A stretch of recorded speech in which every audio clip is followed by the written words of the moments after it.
Hey, welcome to Square Body Stuff. I'm Chad, and this is part 3 of our Nitrous 339 stroker build. In this video, we're going to be going over setting up the rods to check our clearances. We're going to be measuring the big ends with the bearings in them. We've got to break them down and put the bearings in, put them back together, torque them down, and measure our tolerances. So in the last video, I went over measuring the crankshaft. So I measured all the journal sizes. I got the mains and everything too. And I've wrote it down on my little pieces of paper here, my worksheets that I've got printed off. I'll show them to you real quick. It's something I found on the internet and printed off. It goes over all your, pretty much everything you're going to need to blueprint or document your measurements of your engine. So as you can see, I measured on all the rod journals on the crankshaft are 20985. So we're all consistent there. We're doing good. Of course, the main journal or the rod journals on small block Chevy are supposed to be 2100. This here is my target for my rod bearings once I get them torqued in there, and I'll go over these, what I got going on here in just a little bit. So this is my target. I want to be at between 2.5 to 3.5 thousandths, or what some people say. I think 25 10/1000ths and 35 10/1000ths. It's easier for me to say 3.5 and 2.5 thousandths. So this is my high range, this is my low range, and this is actually my target. That'll be right at 3 thousandths clearance. Now the reason I went with 3 thousandths clearance and give myself a little bit of a window there, typically I'm on team looser is faster. The best motors I've built, that lasted the longest, took the most abuse, were a little on the loose side. Of course, I do run good oil and a good high volume oil pump, so I can keep that oil in there. You can read on the internet. Actually, I've done quite a bit of research, just refreshing my memory and kind of seeing what the general consensus is nowadays, because this engine is going to be built to have a power adder. Right now it's going to be nitrous. Maybe on down the line, if it lives through that, I'm going to set it up and go boosted with either a supercharger or turbos, but we won't worry about that now.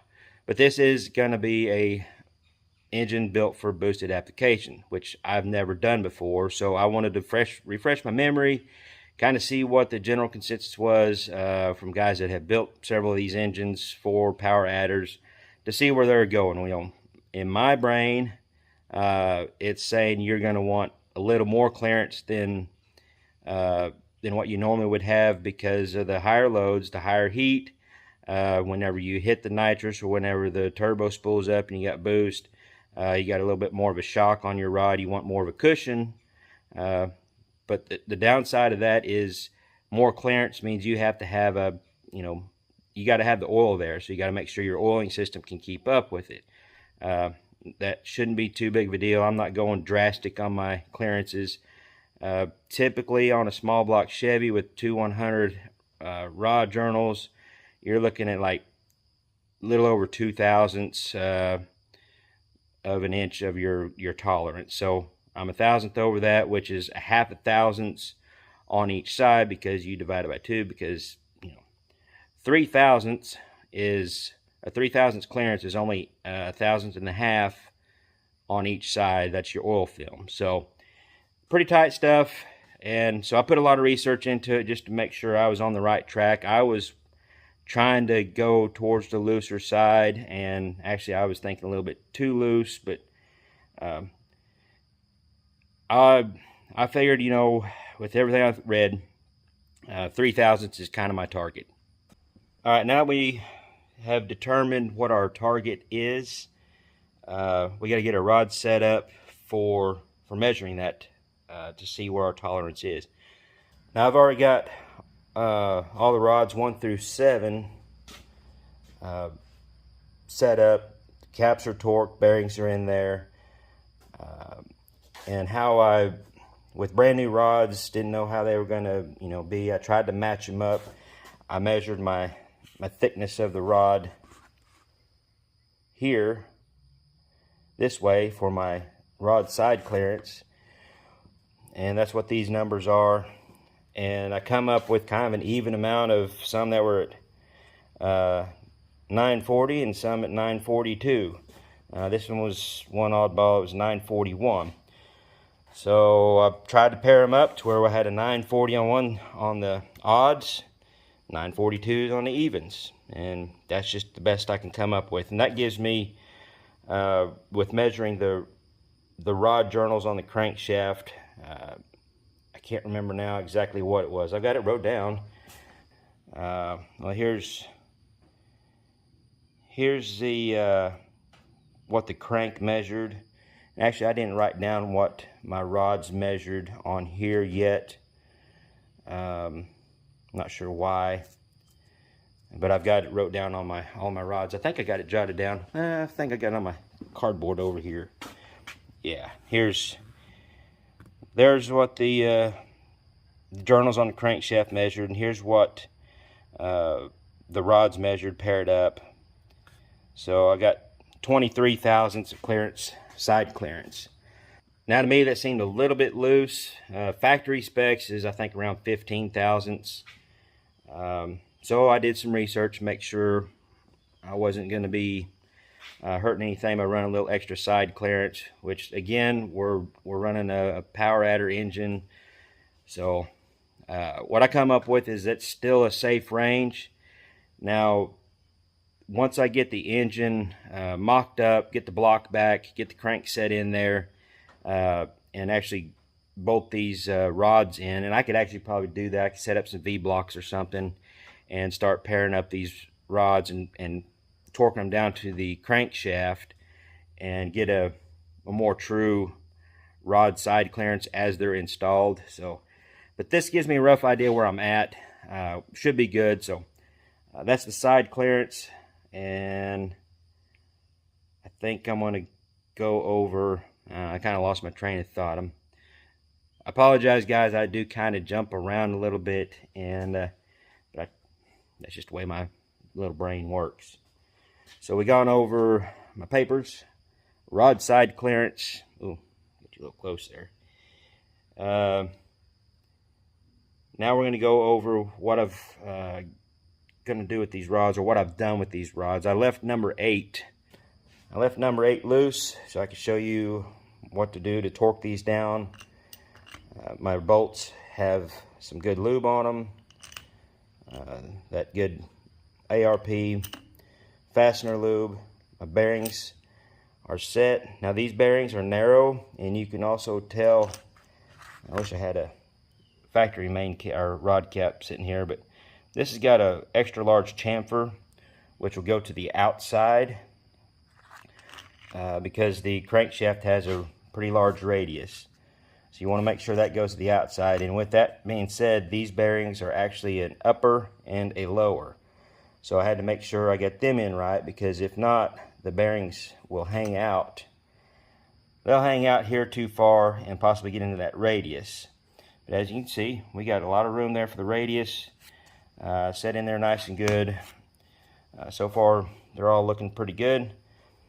But let me show you how I set this up. Now, I do have a kind of a neat little vise that I found that works good for clamping rods. I've got a piece of leather in there.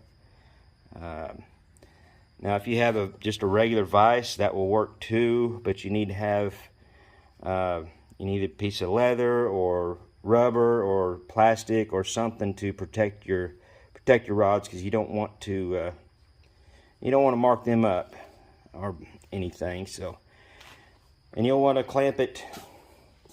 When you clamp it, you want to clamp it as close to the parting line as possible to keep any. You don't want to twist these rods when you're torquing down the rod bolts. These are 7/16 bolts, so they take. I think they specified around 65 foot-pounds of torque. So that's, twisting on them pretty good. You don't want to clamp it down here, because you can actually twist a rod doing that. So I'll get this set up and get this torqued down, and then I'll show you how to measure them, and we'll go over the tools I use to measure these bearings.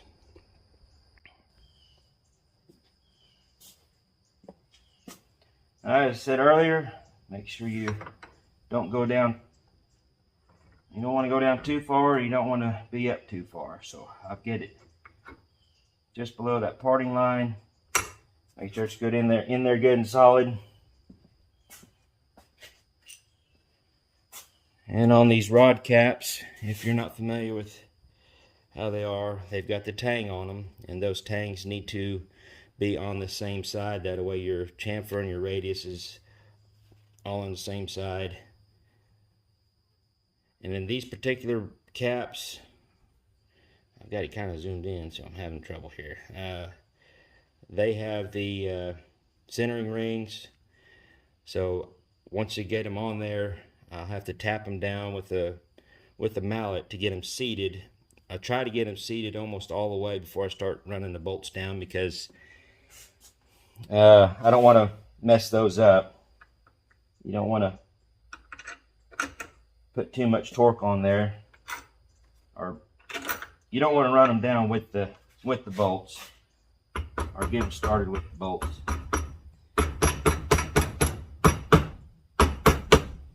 All right, and same goes if you have rod studs.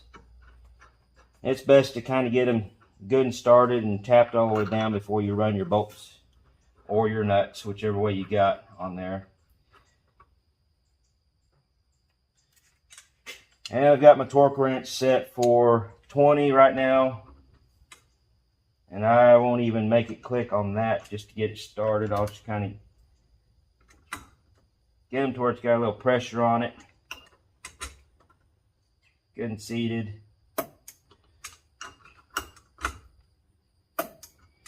Then I'll go to 45. Anywhere in between 20 and 65 will work. You just want to kind of go in stages.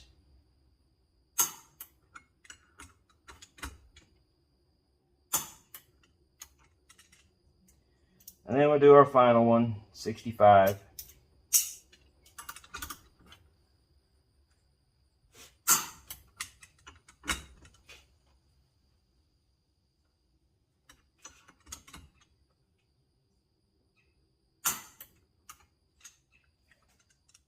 All right, now we got all of our rod caps torqued down, the bearings are in, everything looks good.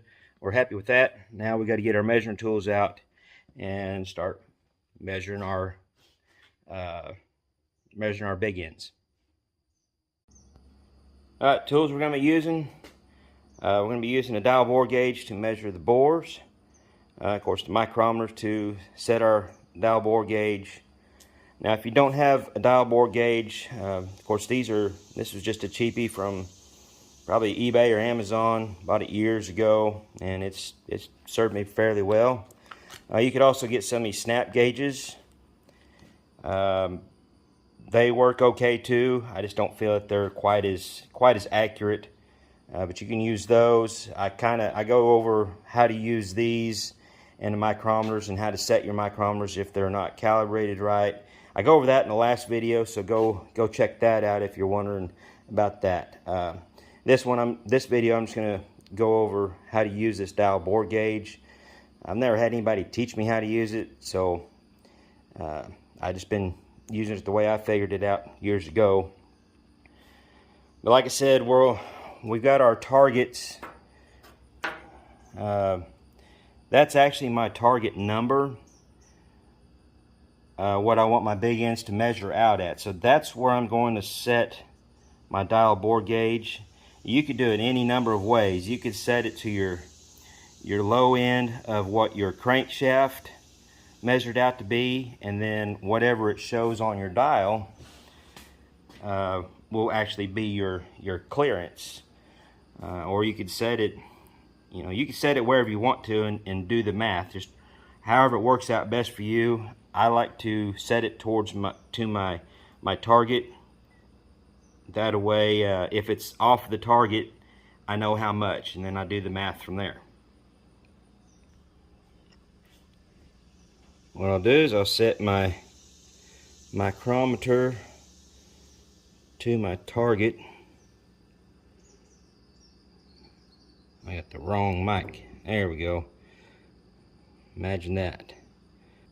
Now that we got our measurement that we're wanting and our micrometer set to that, we need to set up our dial bore gauge. And what it does is this little pin right here moves in and out. And it's got a gear in there, and it moves as it goes in, it moves the dial. And it's also spring loaded this way to get down in, there we go. Spring loaded this way to go inside the bore of your, whatever you're measuring. But you've got to adjust it, get your primary or initial adjustment here so it'll actually fit down in there. And how you do that is this right here unthreads, and these anvils come out. I've got little spacers on this one to get it to where I want it. So whenever I put it in my micrometer to get my my measurement, it moves the, you want to make sure your dial moves a full range of your tolerance at least, and probably a lot more than that. But to get this distance for a bigger bore, you just use different anvils, different spacers. This has got an extension, I think, yeah, this goes from 2 to 6 inch. So you can measure pretty good sized bore with this. About any size engine I'm going to be building will not have a 6-inch bore. But right now we're just worried about the rods. I've already got this set up to where I want it. And now we'll move over. I'll clamp this mic in the vise and set this dial bore gauge to where we want it, to our target, and then start measuring our rods. Trying to get this camera angle to where it works best for you to see what I've got going on, and also to where I can see what's going on. Yeah, that's not going to show you the dial. I guess I'll just kind of show you what we got going on this end, and then I'll show you how we adjust it on the other end. But you just want to get it in between those two anvils on the mic and make sure it's good and centered on them. It can be kind of a pain, but that's why it's good to have it clamped in a vise.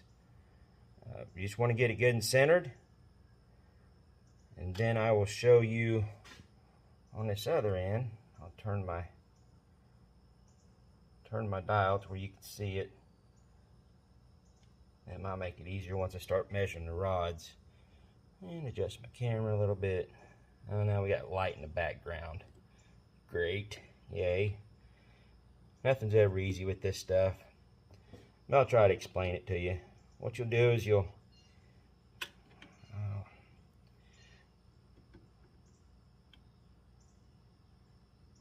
get it in there. Get it about where you want it, where it's really good. You want to loosen up your dial so where you can center it. And what you're wanting to do is set it right on 0. I just try to get it pretty close. I'm a mile off now. Just keep creeping up to it until you get it to where when you move it around, it stops. Because whenever it moves this way, it's getting longer or wider. When it goes the other way, it's as short as it's going to go. So that's going to be where your mic is set at. So I hope you guys get the idea of how that works. I know the camera angle ain't perfect, but anyways, I'll stop the camera, and I'm going to make sure this is set dead nuts on where I want it. But I just want to give you guys an idea of how to adjust this, and then we'll start measuring on rods. Alright, now we got our dial bore gauge set where we want it. We're going to start measuring these rods. And it really, actually, with this, it works out pretty easy. Just leave them laid out on this table like this, and instead of clamping each one back in the vise, It depends on, you know, it may be more comfortable for you to be able to read your valve bore gauge that way. But I think for this video purpose, the camera angles and such, it'll be easier to do it this way, and I can just kind of run down here and measure all of them real quick and it'll be done. So we'll get you a camera angle set up here. Want to make sure we set it down in the rod. You'll want it about halfway up and down, right in the center that way, and I'll measure on this this plane, or whatever you want to call it. You just nice and easy slide it down in there. You don't want to be jamming on anything and hurt your bearings. What you do is you get it in there and just kind of rock it back and forth nice and easy. And wherever that dial stops and starts coming back the other way is where you're at. And we're going right back to 0. I'm not sure if you guys can see that or not. But I'm going right back to 0, which is dead nuts where my target. I was not expecting that. Now, something I forgot to mention before we got started measuring on this. Before I took these rods apart, I did measure the big end of the rod without the bearing, and because there is a spot on these sheets for that, just the bare connecting rods. Well, they didn't have the big end, but I wanted to go ahead and measure these just to see how close they were, if they were in good shape, and they were all the same, 2.225. So if they're all the same without any bearing shells in there, and the bearings are within tolerance as far as the bearing manufacturing goes, we should come out the same on all of these clearances or all these measurements. So I'll buzz through here real quick, get all the measurements, write them down, and we'll do some figuring and see where we're at.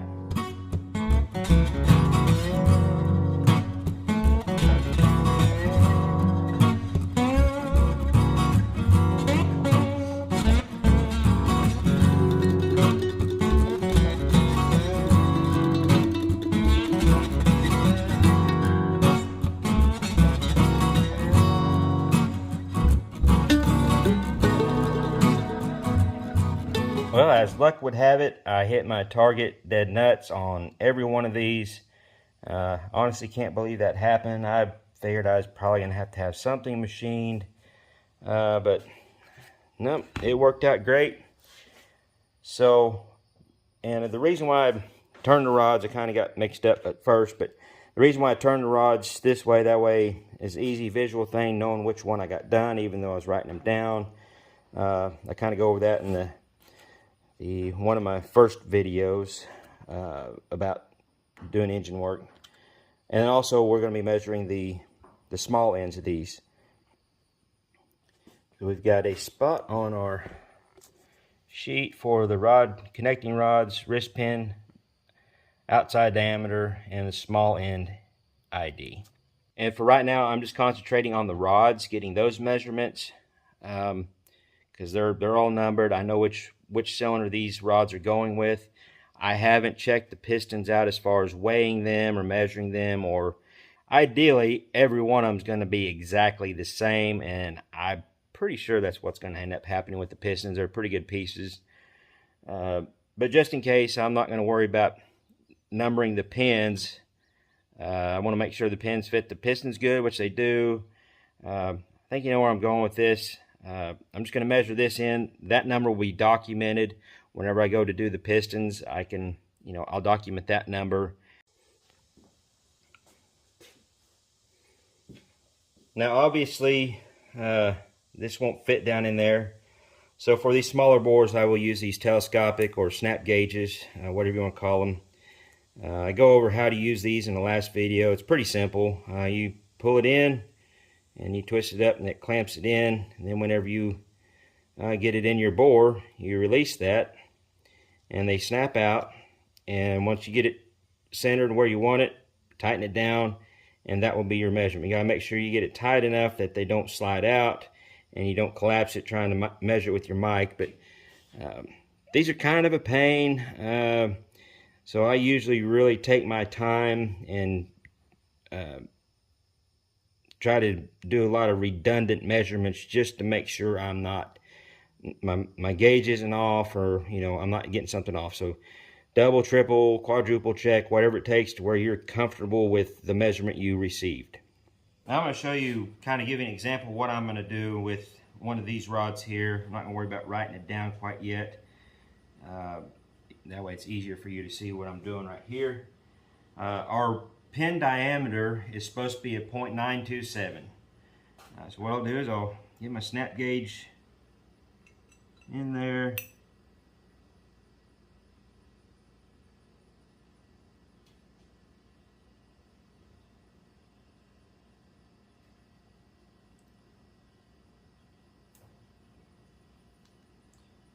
And you want to make sure you got a good feel on it. Don't wall it around too much or it might move. Now we'll go to our micrometer.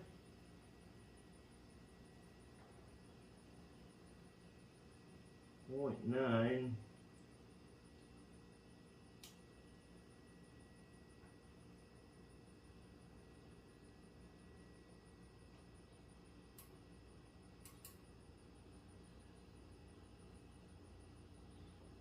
And that's measuring right out at 0.927. Not really sure. I haven't checked with the manufacturer or anything on what the clearance is for the pin. But I'm just going to run through these, measure them, document it, and then once I get to the point where I'm checking the pistons out, I'll find out my tolerance there on that and go from there. I have messed around with one of them just to make sure it all kind of fit together, make sure the small end of the rod fit in the pistons okay and had plenty of room. So I do know the pins fit, but I don't know the exact tolerance. But I'll go through, measure them, document it, and then we'll pretty much be done with the rods for this point. And not really 100% sure where we're going to be going next because I don't have my block in. I wanted to get all this stuff done while I'm waiting on parts for the truck I'm working on. As soon as I get these done, I'll be getting back on it. But at least I can get this part of it done for this little build.